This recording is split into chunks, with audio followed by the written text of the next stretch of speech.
सैयदना इमाम हुसैन शहीद करबला इमाम आली मकाम सिब्ते रसूल रज़ी अल्लाह तआला अन्हु व अर्ज़ाहु अन्ना जब मदीने तैयबा में थे और आपको यजीद ने बैत के लिए इसरार किया, और जानते हैं मदीने का गवर्नर वलीद बिन उक़बा इमाम हुसैन को अपने घर में बुलाया और रात के वक्त कहा कि आप यजीद की बैत कर लें, सब ठीक हो जाएगा। आपने एक तारीखी जुमला फरमाया था, आज वो सब मुसलमानों को याद होनी चाहिए।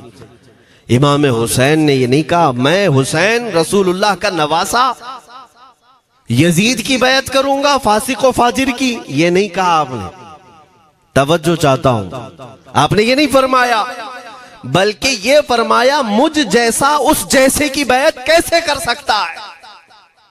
ये क़यामत तक आने वालों के लिए मैसेज है, हुसैन जैसा कभी भी यजीद जैसे की बैत नहीं कर सकता, और ना ही वैसों की ताकत को वो मान सकता है। और अल्हम्दुलिल्लाह हमारी माओं ने बचपन से हमें हुसैन को ही सुनाया है, यजीद को नहीं।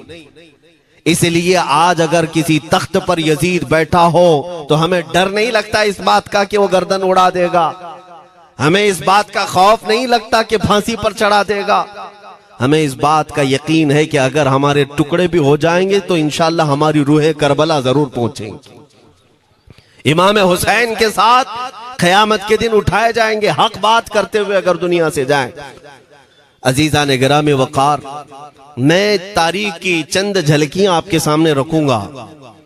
मुझे हुक्म भी हुआ है, बहुत जल्दी वक्त खत्म हो जाएगा, समेटना है। मैं चंद मिसालें आपके सामने रखता हूं। ताकत किसे कहते हैं, कुव्वत किसे कहते हैं। जिम में जाकर बॉडी बनाने वाला ताकतवर है, काजू बादाम खाने वाला ताकतवर है, मुक्के मारने वाला ताकतवर है। कौन है ताकतवर? ताकत किसे कहते हैं मेरे अजीजों? असल ताकत तो ये है कि तुम इस्तेमाल अपने हाथ पैर कुछ भी ना करो, लेकिन खलबली दूसरों में मची रहे। ये असल ताकत है, ये रब ताला की तरफ से दी हुई होती है इनाम में। वरना आप सोच सकते हैं कि हुसैन आजम के साथ जो लोग आए थे वो कुल काफिला कितना था। अलग अलग रिवायतें, इमाम हुसैन के साथ 135 लोग थे, बाज रिवायात में है 96 थे, 96 लोग थे, बाज रिवायत में 82 थे। शहीद होने वालों की तादाद 72 है। लेकिन इस बात पर अक्सर उलमा मुहद्दिसीन का ख्याल है कि 82 लोग थे, 82 लोग थे। 82 के मुकाबिल में कितने लोगों को आना चाहिए रास्ता रोकने के लिए? अगर किसी आम आदमी से भी पूछे तो डबल कर दो, ट्रिपल कर दो, 4 गुना ज्यादा कर दो। नहीं, 82 को रोकने के लिए पहले 1000 लोग आए, फिर वो 1000 के बाद 4000 प्लस आए, 5000 लोग सिर्फ 82 लोगों को रोकने के लिए आए रास्ता। फिर ये लोग 4 दिन तक रास्ता रोकते ही रहे, 5000 लोग मिलकर। 10वीं मुहर्रम होने से पहले पहले फिर तकरीबन 16000 लोग आए, यानी तकरीबन पूरे टोटल मिलाकर 22000 के करीब, 21000 समथिंग कुछ। 22000 की फौज क्या माने रखती है? किसको रोकने के लिए? 82 लोगों को। इसी से समझ में आता है असल ताकत किसे कहते हैं। ताकत इसी को कहते हैं कि उधर 3 दिन के भूखे और प्यासे हैं, उनके खीमों में साजो सामान भी नहीं, जंग के असबाब भी नहीं, और वो जंग की नीयत से भी नहीं गए। उसके बावजूद 22000 के सीनों में जो खलबली मची है, दुनिया इसी को समझ नहीं पा रही है। अगर दुनिया ये समझती है क्वांटिटी का नाम ताकत है तो हम उसको रद्द करते हैं, नहीं, क्वालिटी का नाम ताकत है। ईमान ये असल ताकत है। और एक तारीखी बात मैं आपके सामने रखता हूं। इमाम हुसैन का रास्ता रोकने के लिए सबसे पहले यजीद की फौज से जो शख्स आया था उसको हुर बिन यजीद कहते हैं। हुर बिन यजीद अर्रियाई 1000 का लश्कर लेकर के ये इमाम हुसैन का रास्ता रोकने आए। 2 दिन तक इधर उधर घुमाते रहा, और जब जब नमाजें होती रही इमाम हुसैन मुसल्ला इमामत पर हैं और ये यजीदी इक्तिदा भी कर रहे हैं। हर जमात इमाम हुसैन के पीछे हो रही है। लेकिन मैं आपको बताता हूं 10वीं मुहर्रम से पहले इमाम हुसैन ने खुतबा दिया और यजीदियों से कहा, क्या तुम मेरी हैसियत को नहीं जानते? मैं फातिमा जहरा का बेटा हूं, हैदर कर्रार का नूर नजर हूं, रसूलुल्लाह का नवासा हूं। मेरी निस्बतें क्या तुम्हें नहीं मालूम? तुम मेरे खून से अपने हाथों को न रंगो। मैं तुम्हारे पास ऑप्शन रखता हूं, मैं इस रास्ते से अपने वापस मदीने की तरफ जाता हूं या किसी साहिल की तरफ या दिमश्क जाऊंगा। जंग करना नहीं चाहता तुमसे। ये 3 ऑप्शन जब इमाम हुसैन ने रखा तो यजीदियों ने एक को भी कबूल नहीं किया। वो जंग करना ही चाहते थे, इमाम हुसैन के खून के साथ खेलना ही चाहते थे। लेकिन जो हुर बिन यजीद है, तवज्जो चाहता हूं, जो खुद इमाम हुसैन का रास्ता रोकने के लिए आया, उसके दिल में ये बात आई और उसने आकर के 10वीं मुहर्रम को यजीदियों से कहा, मियां मान लो हुसैन की बात, 3 में से कोई एक बात मान लो, हम जंग नहीं करना चाहते, वो रसूलुल्लाह के बेटे ही तो हैं। तो सारे जो सिपह सालार बड़े बड़े थे, अम्र बिन साद, शिमर वगैरह, हुर बिन यजीद से कहने लगे, तुझे कौन कहता है फैसला करने के लिए? तू सिपाही है, 1000 की नफरी तेरे साथ दी गई है, बस अगर तुझे हमारे साथ रहना है तो मैदान में जमा रह, वरना चला जा, तू सुलह की बातें मत कर। हुर बिन यजीद उसी दिन 10वीं मुहर्रम को उन यजीदियों से कहता, अच्छा अगर तुम मेरे इस बात को नहीं मानते तो तुम्हारी सिपह सालारी तुम्हें मुबारक, मैं हुसैन के खीमे में जा रहा हूं। जो यजीद की तरफ से आया था वो किधर चला गया? मौला हुसैन के खीमे में। कब? सिर्फ 10वीं मुहर्रम, एक रिवायत में 9वीं मुहर्रम को, एक दिन पहले इमाम हुसैन के खीमे में आया, दस्तबोसी की, माफी मांगी और इमाम हुसैन ने कहा, अब तुम जा सकते हो अपने घर। हुर बिन यजीद ने कहा, मैं उस वक्त तक अब आपका साथ नहीं छोड़ूंगा जब तक मेरे जिस्म में आखिरी सांस बाकी रहे, मैं आपके साथ रहूंगा। अब इमाम हुसैन की वफादारी में आने वाला कौन था? इसलिए मैं आपको एक चीज दे जाता हूं मेरे अजीजों, अल्लाह अज़्ज़ व जल की कुदरत के फैसले हैं, वो जब चाहता है कहीं से भी किसी को हिदायत अता फरमाता है। वो बातिल कुव्वतों के मौजूद पलने वाला बच्चा भी कभी रब तबारक व तआला हिदायत देता है, उसे आलिम बनाता है, और कभी काबे की छांव में पलने वाले को मौला अबू जहल भी बनाता है, गुमराह कर देता है। हुर बिन यजीद मौला हुसैन के पास आ गए। जो बात मुझे कहनी है उसके लिए मुझे इतना वाकया बयान करना पड़ा है। मैं असल पॉइंट की तरफ आता हूं, क्यों मैं ये बयान कर रहा हूं। जब 10वीं मुहर्रम को जंग शुरू हुई, अम्र बिन साद ने तीर चलाया, तो जानते हैं खीमा हुसैन की तरफ से सबसे पहले मैदान में उतरने वाला यही हुर बिन यजीद ही, यही उतरे अपने घोड़े पर सवार होकर उन्हीं यजीदियों से लड़ने के लिए जिनकी फौज में ये आए थे, उनके मुकाबले में लड़ने के लिए गए। और जब लड़ने की इब्तिदा हुई, सुबह से दोपहर के करीब तक वो लड़ते रहे, जवाल तक। अब जो बात कहना है तवज्जो से सुनो।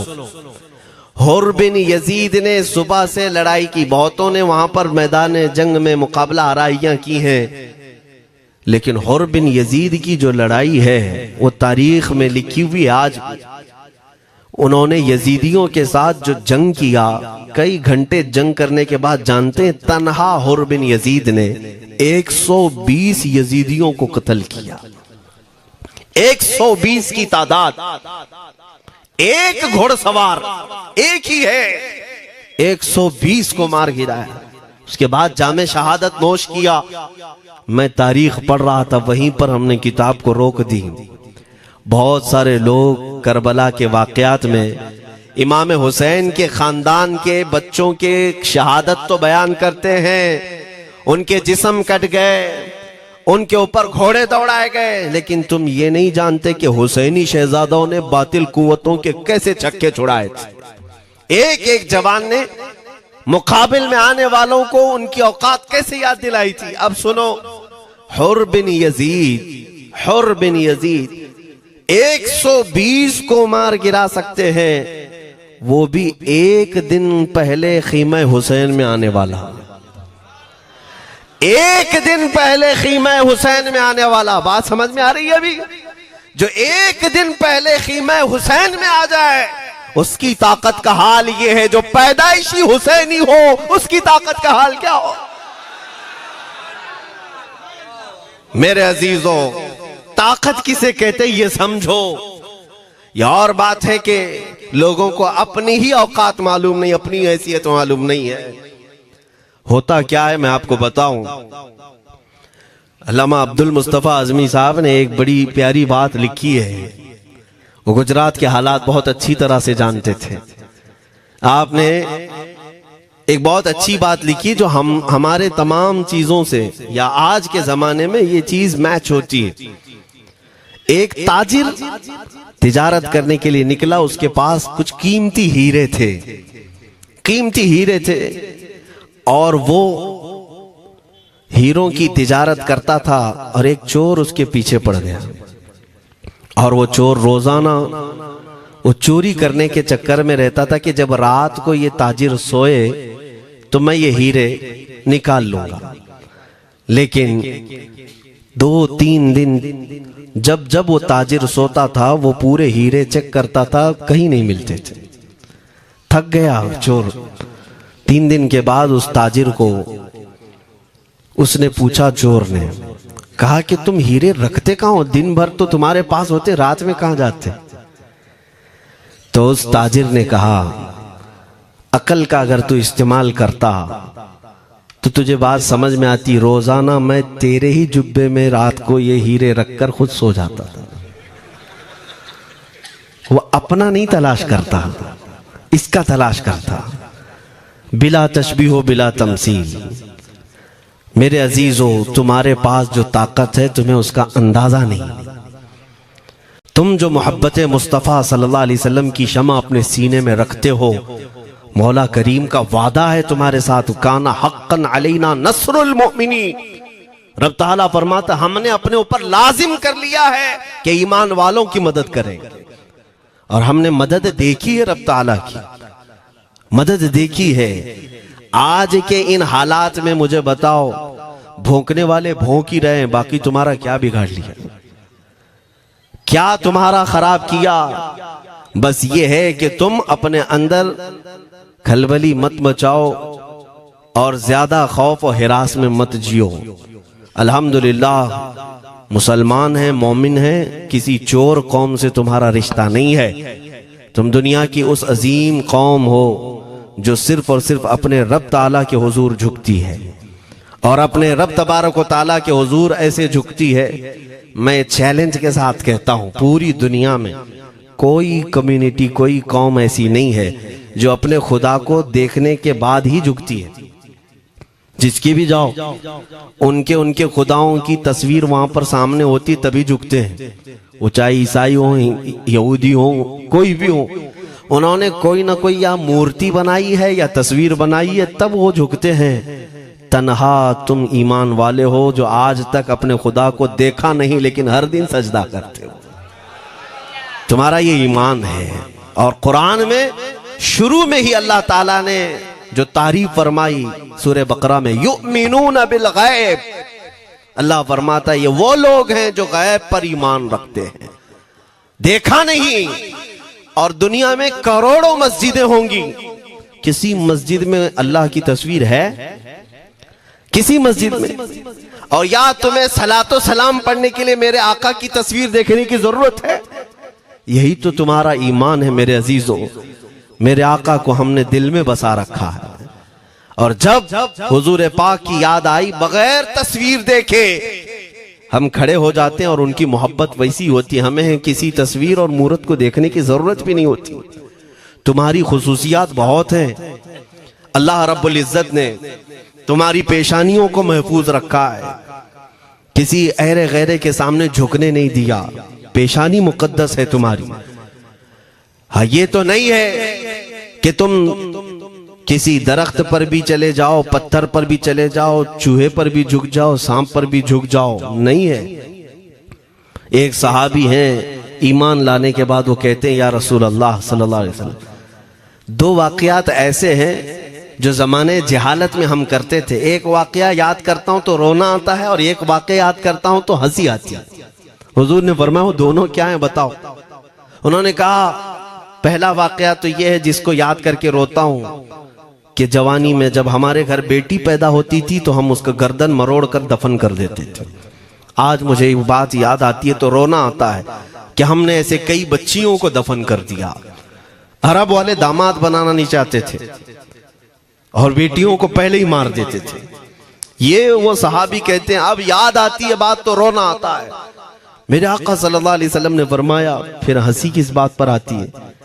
कहते हैं जमाने जहालत में हमारे खुदा जो होते जिनकी हम इबादत करते थे तो जब सफर में जाना होता था तो आटा गूंद करके खुदा बना लेते थे, क्योंकि सफर में जाना है और हर जगह उनको साथ में रखना था खुदा को। वो साहब ही कहते हैं सफर के खुदा और होते थे, हवा का अलग, पानी का अलग, मिट्टी का अलग, सब लेकर के चलते थे। फिर हुजूर ने फरमाया हंसी किस बात पर आती है।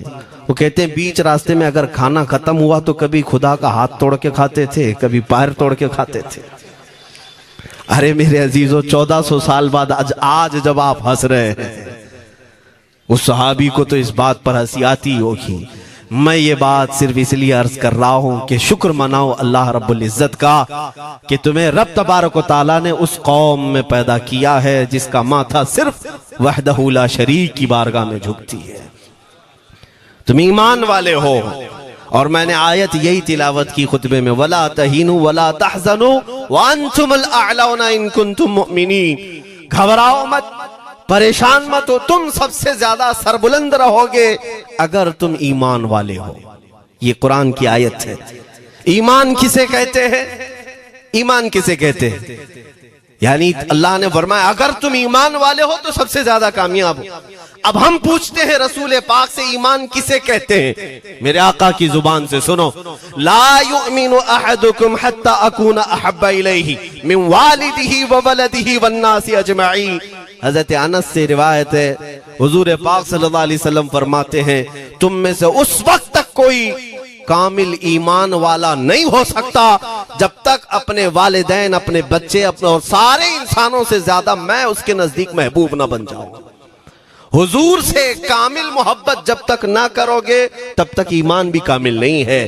खुलासा कलाम यही है कि मोहम्मद से वफा तूने तो हम तेरे हैं, ये जहां चीज है क्या लौह कलम तेरे हैं। बस इसी बात पर आपको आना है। इकबाल भी ये कहता है मैं जर्मनी गया, यूरोप का सफर किया, वहां की तरक्कियों को देखा और वो लोग बहुत आगे बढ़ रहे थे। मैं इसीलिए सफर किया कि मैं वहां तहकीक करके आऊं, देखूं, अपनी कौम को आकर के मैं बताऊं मुसलमानों को कि किस फील्ड में तुम जाओगे तो कामयाब होंगे।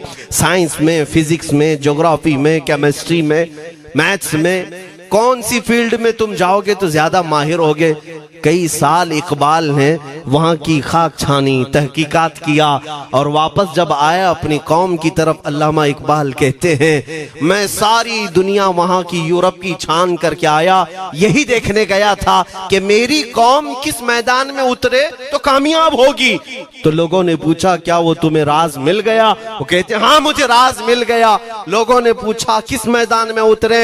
तो इकबाल कहता है मैं तो राज को पहुंचा, अपनी कौम को बताता हूं तुम्हारी तरक्की का राज सिर्फ इतना ही है कि मोहम्मद से वफा तूने, कि मोहम्मद से वफा तूने तो हम तेरे हैं। ये जहां चीज है क्या लौह कलम तेरे हैं।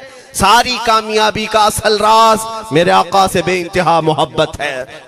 मैं दीनी शख्सियात की बात अपनी जगह पर, जो जिसको आप दुनियावी उलूम कहते हैं, लाओ मैथ्स का कोई बहुत बड़ा माहिर रियाजीदान या कोई साइंटिस्ट आपको ऐसा लगता हो, लाओ मेरे आला हज़रत इमाम अहमद रजा फाजिल बरेलवी के सामने।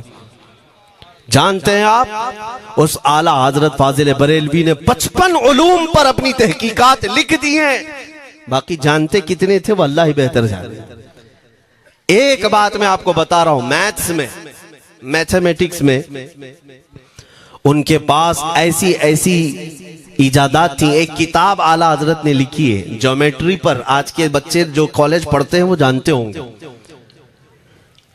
ज्योमेट्री की भी कई उसमें अक़साम लिखी गई हैं, और आला हजरत ने एक किताब लिखी है कश्फुल इल्ला अन सिमतिल क़िबला, क़िबला पहचानने का इल्म।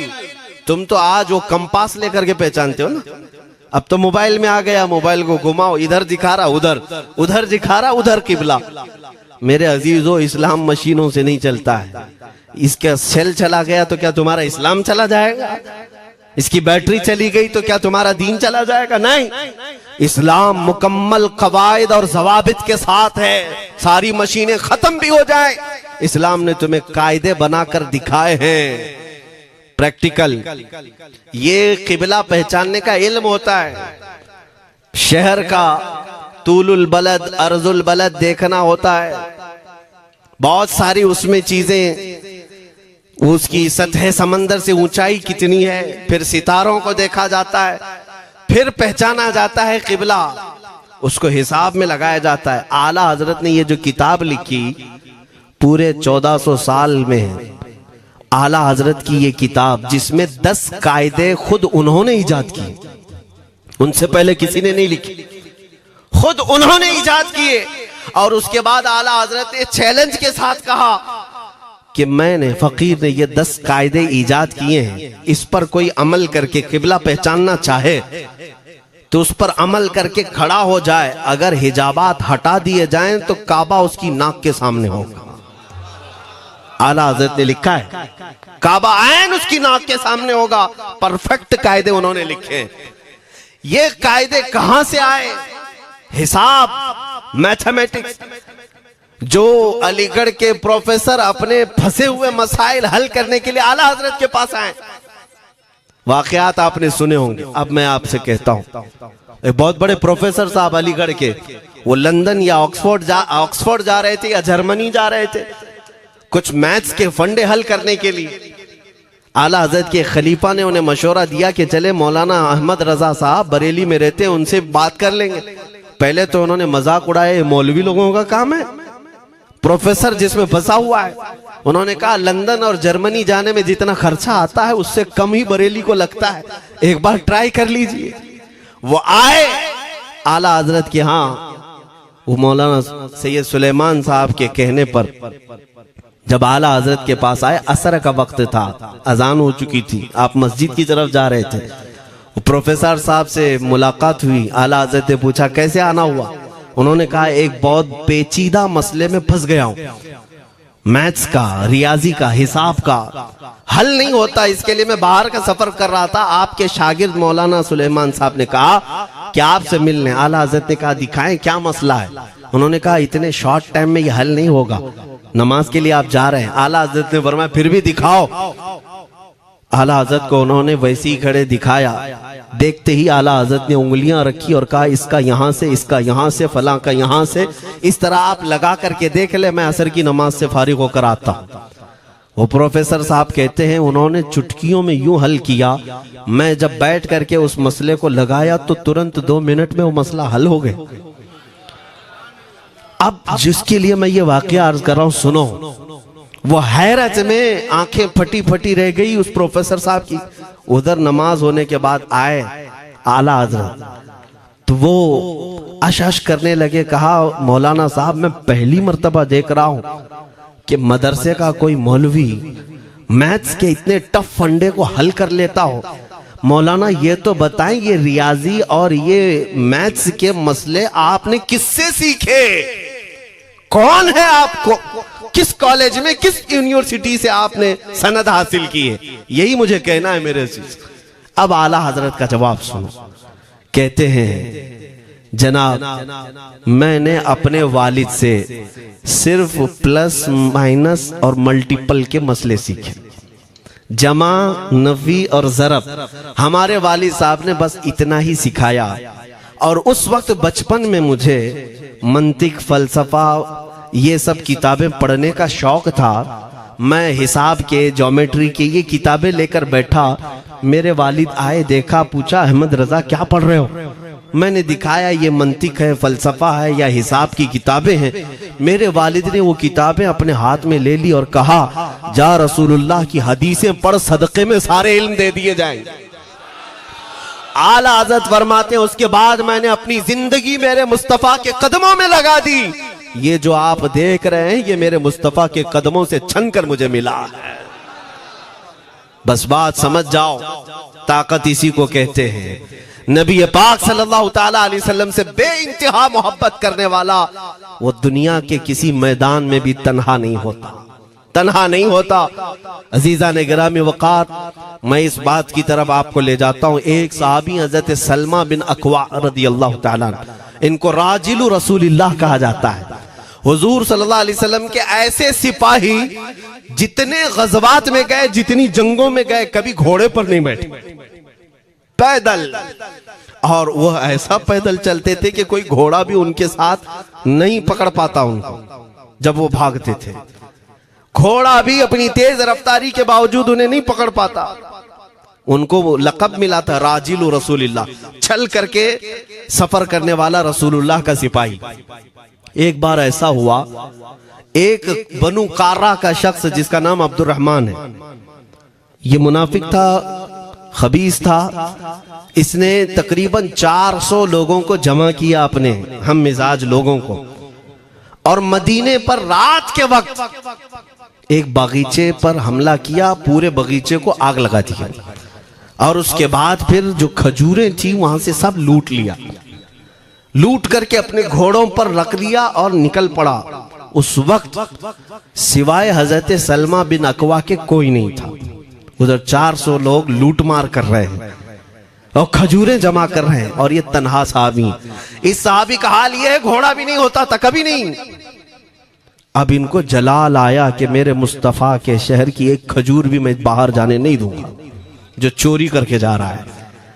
उसके बाद आपने पीछा करना शुरू किया।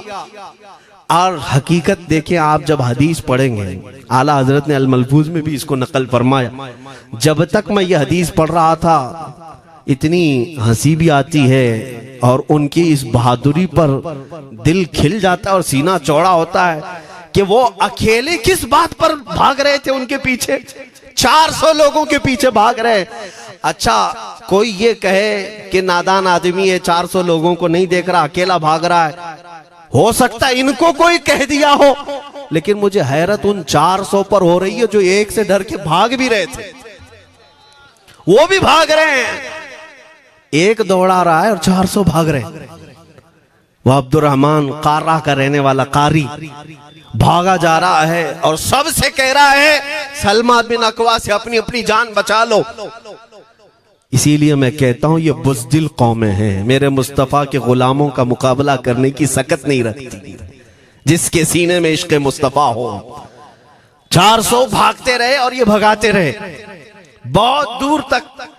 जब हज़रत सलमा बिन अकवा भागते थे तो घोड़े भी पीछे पड़ जाते, और आप जैसे जैसे कोई घोड़सवार आता उसकी टांग पकड़कर खींचते और उसकी गर्दन पर पैर रखते, फिर आगे निकल पड़ते थे। न जाने कितनों को उन्होंने तन्हा अपने हाथों से गिराया, कोई मुकाबला करने को तैयार नहीं। गिराते भी हैं और उनकी गिरी हुई खजूरें जमा भी करते हैं कि मुझे मदीने वापस ले जाना है। उस सहाबी को मैं पढ़ता हूं, अजीजा ने गिरामी खजूरें जमा करते रहे और उन्हें भगाते रहे। आखिर में वो 10-10 की टुकड़ियों में बदल गए।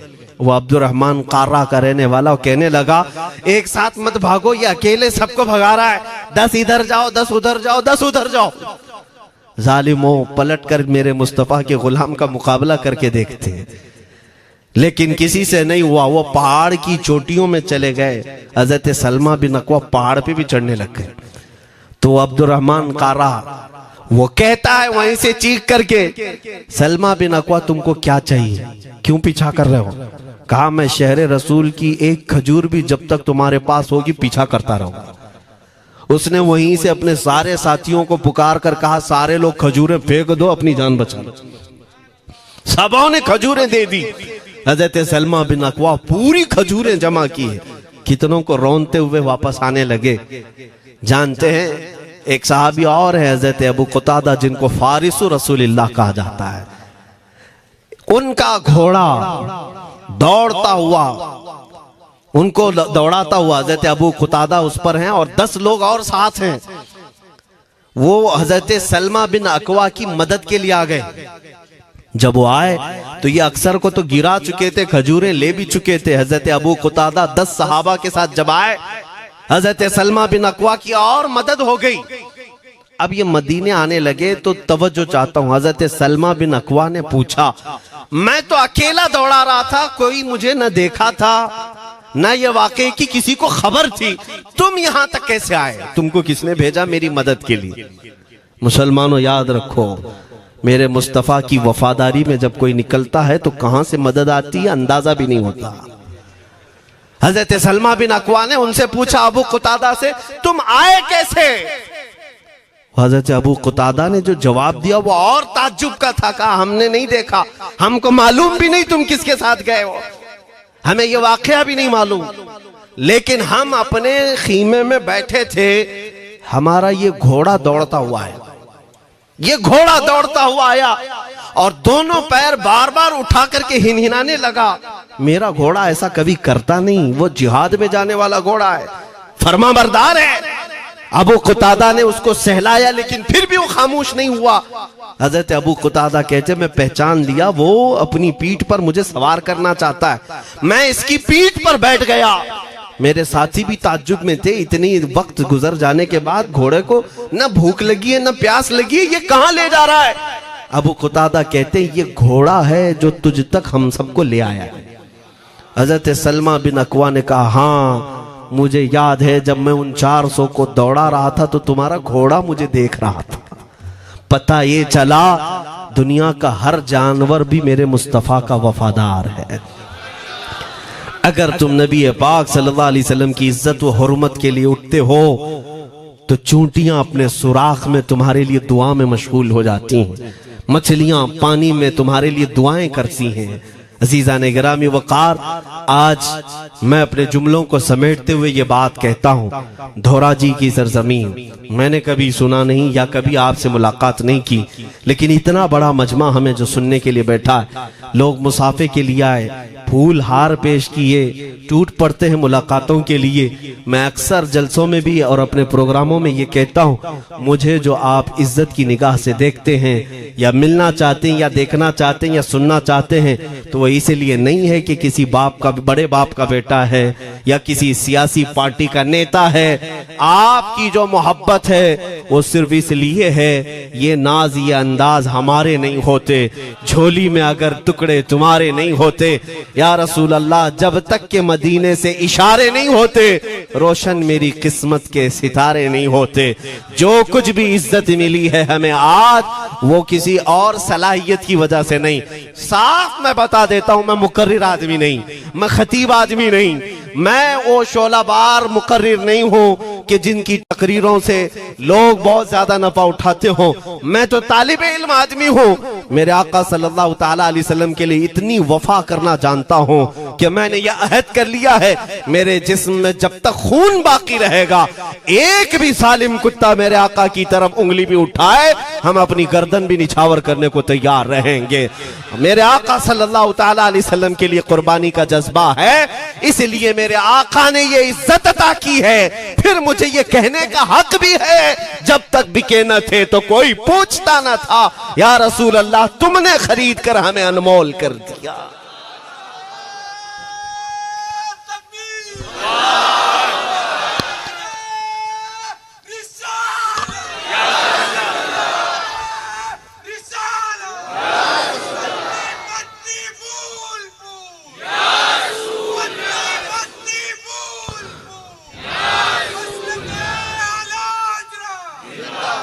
मेरे अजीजों, इस बात पर आज तुम्हारा इत्तिहाद होना है, आज तुम्हारा इत्तिहाद होना है। मैंने काफी इलाकों के दौरे की और देख लिए, लोग जो कहते हैं हम बिखरे हुए हैं, बटे हुए हैं, टुकड़ों में हैं, लेकिन मैंने सबको देखा, यकीनन फिरकों में भी बटे हैं, सिलसिलों में भी।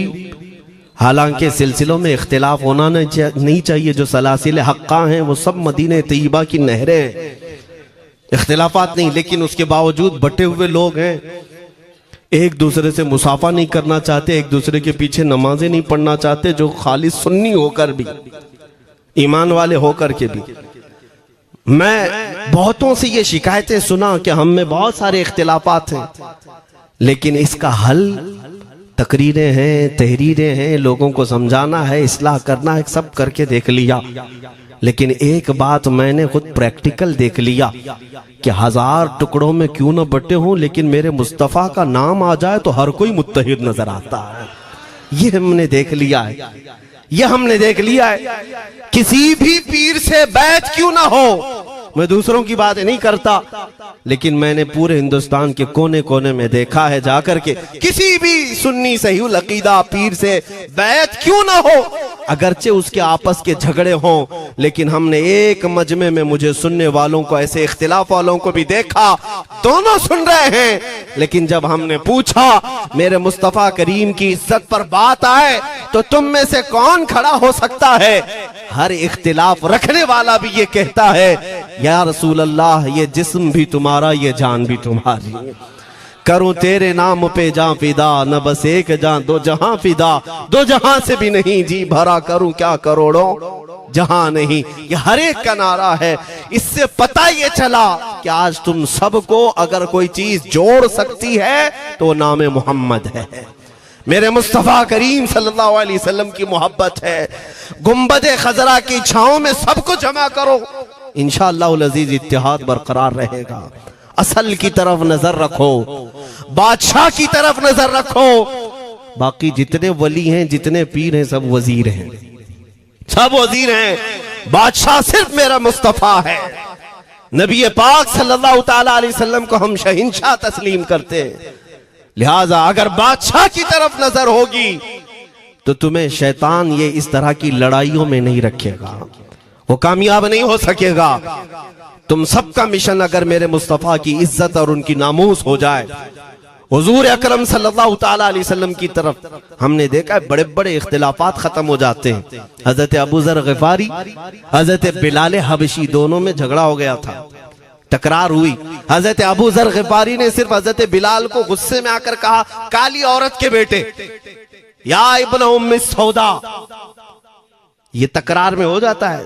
हजरत बिलाल को ये बात लग गई, थे तो काले, लेकिन सहाबी ने कहा था काली औरत के बेटे। हुजूर के पास जाकर अर्ज किया, या रसूल अल्लाह, अबू जर ने मुझे आज यूं कहा, अबू जर ने मुझे आज यूं कहा, काली औरत के बेटे। मेरे आका सल्लल्लाहु अलैहि वसल्लम को जला लाया, बाहर आए, बुलाया, अबू जर कहां है? आए। हुजूर पाक ने उनको मुखातिब करके सिर्फ इतना फरमाया, अफीकल जाहिलिया, अभी तक तुम्हारे अंदर पुरानी जाहिलियत बाकी है?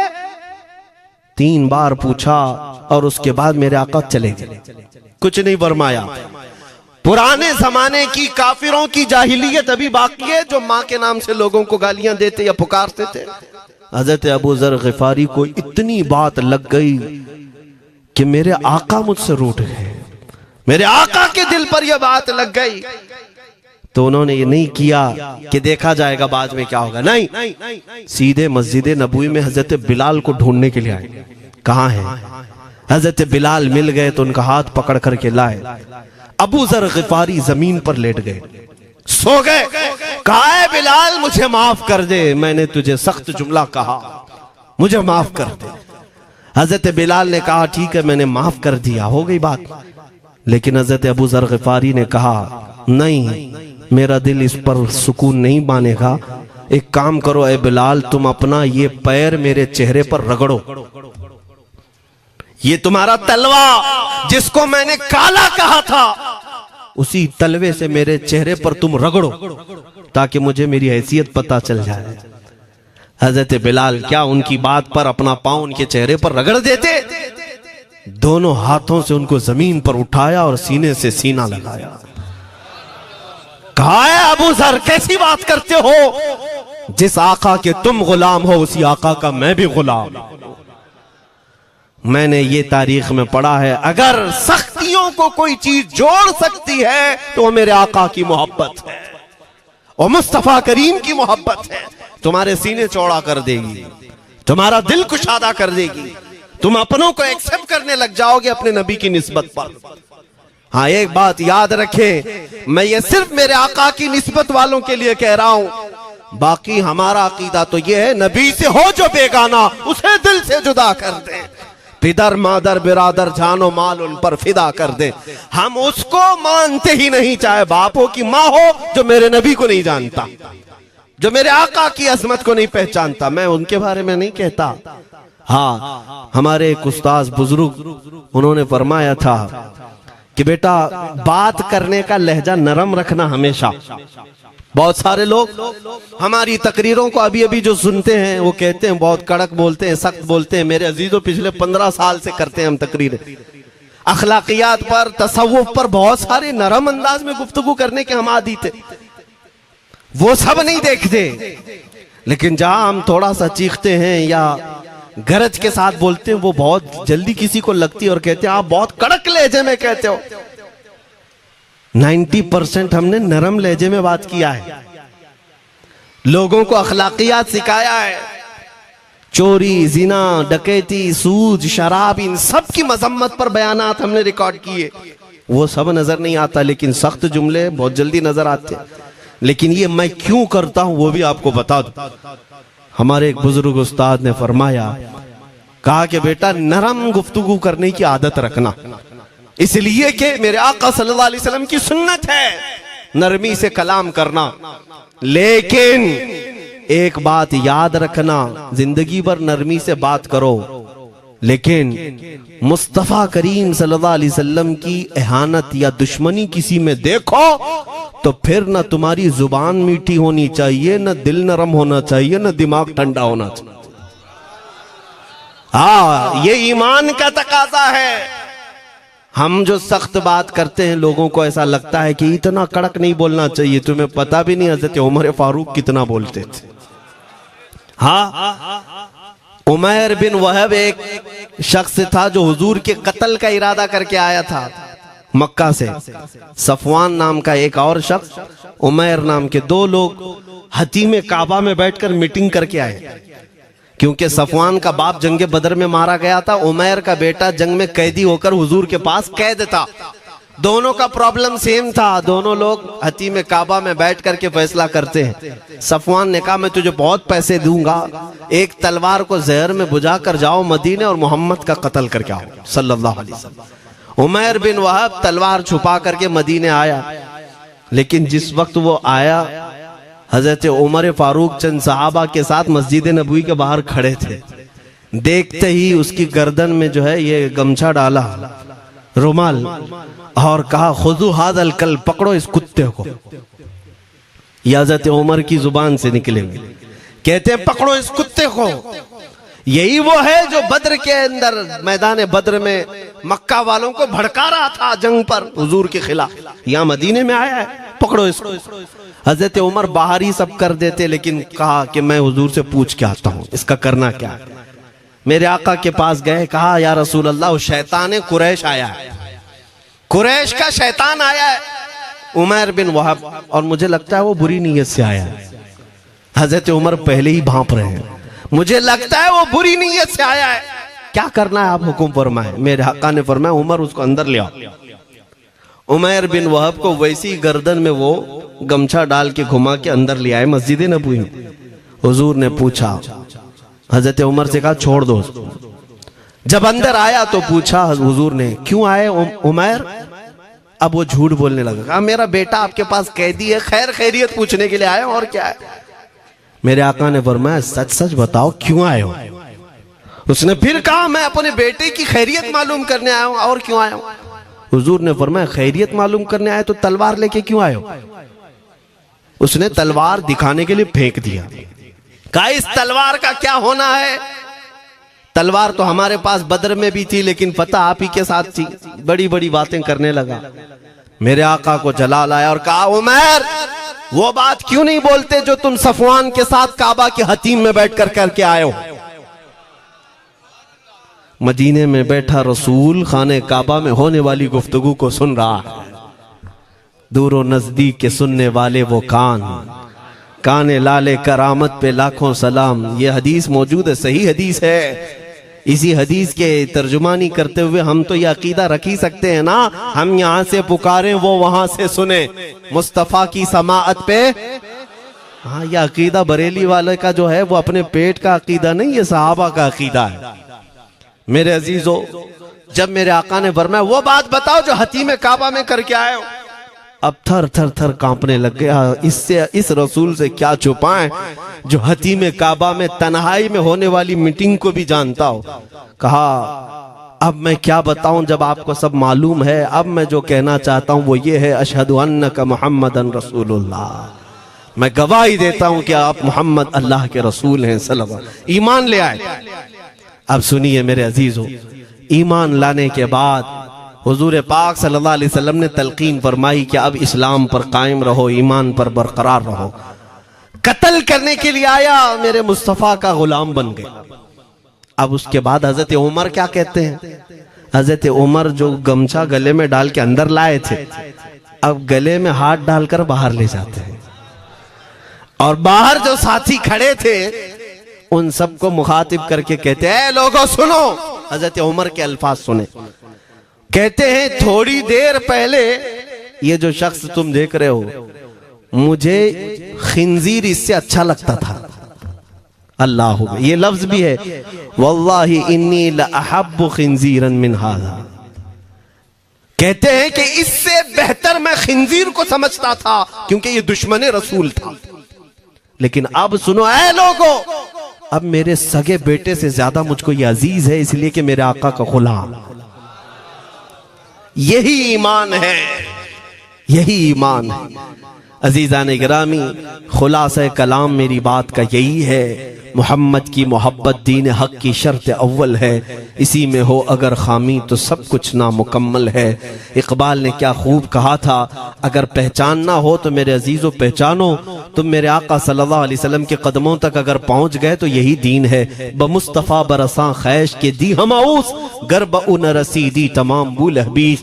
अपने आप को हुजूर तक पहुंचा दो, इसी का नाम दीन है। और अगर वहां तक नहीं पहुंच सके, जिंदगी पूरी अबू लहब की तरह है। हो ना ये फूल तो बुलबुल का तरन्नुम भी ना हो, चमने दहर में कलियों का तबस्सुम भी ना हो ना ये साकी तो मैं भी ना हो, खुम भी ना हो, बस में तौहीद दुनिया में ना हो, तुम भी ना हो। या रसूल अल्लाह, खीमा अफलाक का इस्तादा उसी नाम से है, नबज़ हस्ती तपश आमादा उसी नाम से है। दश्त में दामने कोहसार में मैदान में है, बहर में मौज की आगोश में तूफान में है, चीन के शहर मराकश के बयाबान में है, और पोशीदा हर मुसलमान के ईमान में है। वो मेरे आका की जात ही है, हर जगह है, और उसी की तरफ हमें सबको मुतवज्जे होने की आज जरूरत है। ताकत किसका नाम है, मैंने शुरू इसी बात से किया था, इसी पर खत्म करता हूं। ताकत और कुव्वत सिर्फ बॉडी बनाने को नहीं कहते, ताकत और कुव्वत सिर्फ और सिर्फ काजू बादाम खाने को नहीं कहते।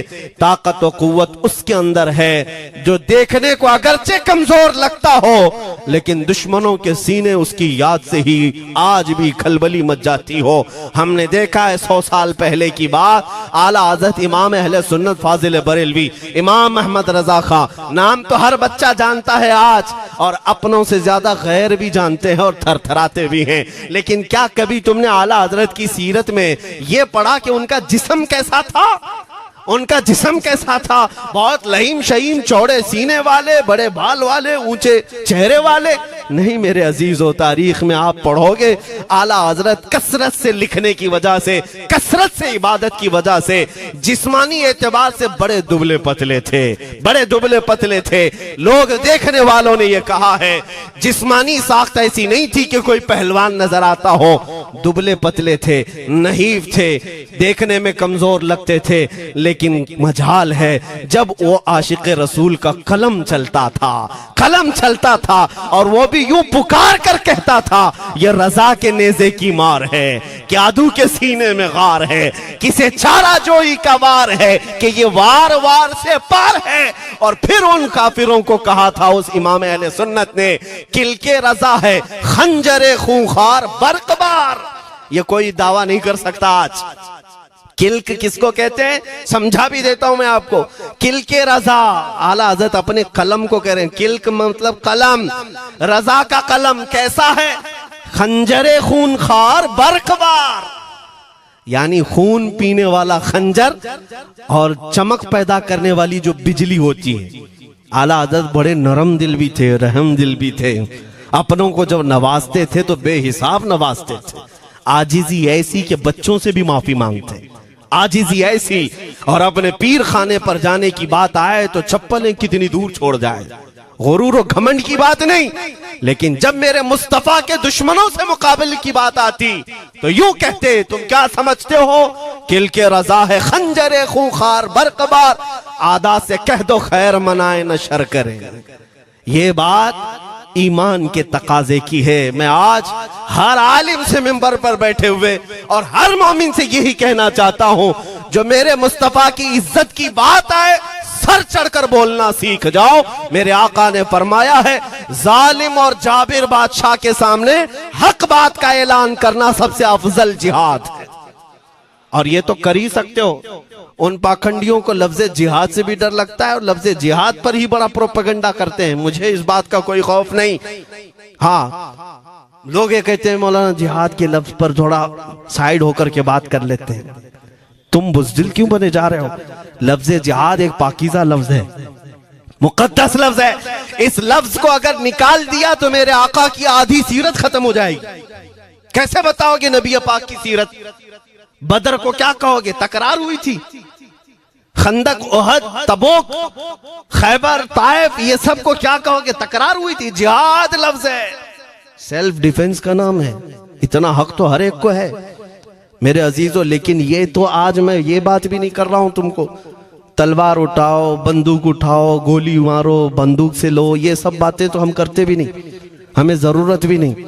लेकिन हमें पता है हमारे अल्फाज ही काफी हैं। मेरे आका सल्लल्लाहु ताला अलैहि वसल्लम की मोहब्बत जिसके सीने में हो, मेरे आका ने जब ये फरमाया है कि हक बात का ऐलान करना सबसे अफजल जिहाद है, तो इस पर तो हर कोई आज अमल कर सकता है। हक बात कहो, मिंबरों से कहो, और ट्रस्टियों से भी कहता हूं उलमा को कहने की आजादी भी दो कि वो बुज़दिल न बनाए, खौफ न रख रजा जरा, तू तो है अब्दे मुस्तफा। एक बात समझ करके चले, हम मुल्क के खिलाफ, कानून के खिलाफ नहीं बोलना चाहते। मुल्क हमारा भी है, देश हमारा भी है, और यहाँ के कवानीन जिस पर हम अमल कर रहे हैं, खुशी से अमल कर रहे हैं। लेकिन इन जालिमों ने क्या बना दिया है, इनके नजदीक देश पूरा मोदी है। हाँ, इन साहब के बारे में मत बोलो, वो देश है। कल को अगर नहीं रहे तो देश चला जाएगा। मेरे अजीजों, किसी व्यक्ति, किसी शख्स की गलत पॉलिसियों पर तनकीद करने का नाम देश के खिलाफ बोलना नहीं है। हम अपने देश से मोहब्बत ऐसी करते हैं, ऐसी करते हैं। आज भी आजादी का दिन है ना, आजादी का दिन है। ये लगे हाथों ये बात कह करके गुजरता हूं। आज भी जाकर के देखें, इंडिया गेट पर सबसे ज्यादा शहीदों के नाम जो लिखे गए हैं वो मुसलमानों के हैं। इनको क्या पता है 1857 से जो अंग्रेजों के खिलाफ लड़ रहे थे, ये लड़ रहे थे। आजादी का परचम सबसे पहले बुलंद करने वाला कोई संगी नहीं था, वो शहीद टीपू सुल्तान था। सबसे पहले तोपमैन हिंदुस्तान का, अंग्रेजों के खिलाफ आवाज बुलंद करने वाला। पूरे अंग्रेज उसके खिलाफ खड़े थे। इनको आज बोलने की तौफीक भी नहीं मिलती। और उसके अलावा वो उलमा की बात कहां चली गई आज?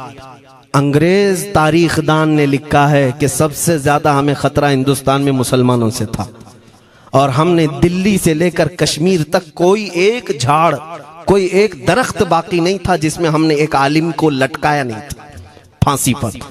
जिनकी तादाद गिनी गई है तो तकरीबन 26,000 उलमा को इन्होंने फांसी दी थी, दिल्ली से लेकर कश्मीर तक। मुझे बताओ, जजीरा अंडमान निकोबार में किसको भेजा है? मौलाना फजल हक खैराबादी, इनायत अहमद काकोरवी, ये तमाम वो लोग हैं। अल्लामा इनायत अहमद काकोरवी, जिनकी किताब आज तकरीबन हर मदरसे में पढ़ाई जाती है, इल्म उस्सिक़ा। ये किताब यहाँ चटाई पर बैठकर लिखी हुई नहीं, उस जेल की दीवारों पर लिखी हुई किताब। उसको पढ़ करके आज बच्चे आलिम बनते, हम भी पढ़े। ये वो लोग हैं जिनको सिर्फ और सिर्फ हक बात कहने की बुनियाद पर जिंदगी भर जेल में डाल दिया गया। आज ढूंढ करके निकालो मौलाना फजल हक खैराबादी का मजार कहाँ है? और अंडमान निकोबार में। जहां काला पानी की सजा दी जाती थी। किफायत अली काफी का नाम सुना है मेरे अजीजों? ये नाम का जिक्र आना तो हक बनता है आज की रात जरूर। मुरादाबाद शहर का वो आलिम रब्बानी, वो सिर्फ और सिर्फ मुजाहिद आजादी नहीं बल्कि फना फिर रसूल भी था। आप इसी से अंदाजा लगा लें, आला हजरत जैसा आशिक, हदायके बख्शिश लिखने वाला, आला हजरत के अशार तो पता है ना, इमामुल कलाम कहते हैं। आला हजरत की नातों को इमामुल कलाम कहते हैं। सारे कलामों का इमाम आला हजरत की नाते हैं। पढ़ करके देख लो, वजद आ जाए हुजूर की नाते। लेकिन उस आला हजरत से पूछा गया आप किसकी नाते पसंद करते हैं? आला हजरत फरमाते हैं मैं सिर्फ दो ही लोगों की नाते सुनता हूं, या तो हसन रजा बरेलवी की या अल्लामा किफायत अली काफी की। आला हजरत जिसकी नाते सुनते हो इसी से अंदाजा कर सकते हो किफायत अली काफी कौन थे। मैं अक्सर जगहों पर इनका तस्करा करता हूं ताकि बच्चों के जहनों में ये बात मुंतकिल हो जाए। अब मैं आपको बताऊं, उनकी जुबान में अल्लाह ने वो ताकत दी थी कि वो जब इश्क रसूल पर बोलते थे तो हजारों का मजमा रोने लगता था, उनकी तरफ आ जाते। और अंग्रेजों को ये बात कतान पसंद नहीं थी। उन्हें कई तरह से गिरफ्तार करने की कोशिश की गई। आखिरकार एक मुनाफिक के जरिए से मौलाना किफायत अली काफी को गिरफ्तार करने के लिए अंग्रेज आए। कितने जानते हैं? 3000 लोग आए एक आलिम को गिरफ्तार करने। हमेशा कुत्ते झुंड में ही आते हैं। हाँ, मॉब लिंचिंग भी जो है ना कुत्ते झुंड में ही करते हैं। किफायत अली काफी रहमतुल्लाह अलैह को गिरफ्तार करके ले गए दारुल इमारत में। अंग्रेजों ने रात के वक्त किफायत अली काफी के कपड़े खोले और उनके जिस्म पर गर्म स्त्री फेरी। स्त्री से पूरा दागते थे और जब चमड़ी जल जाती थी तो उस पर नमक छिड़कते थे। हफ्ता भर तक अल्लामा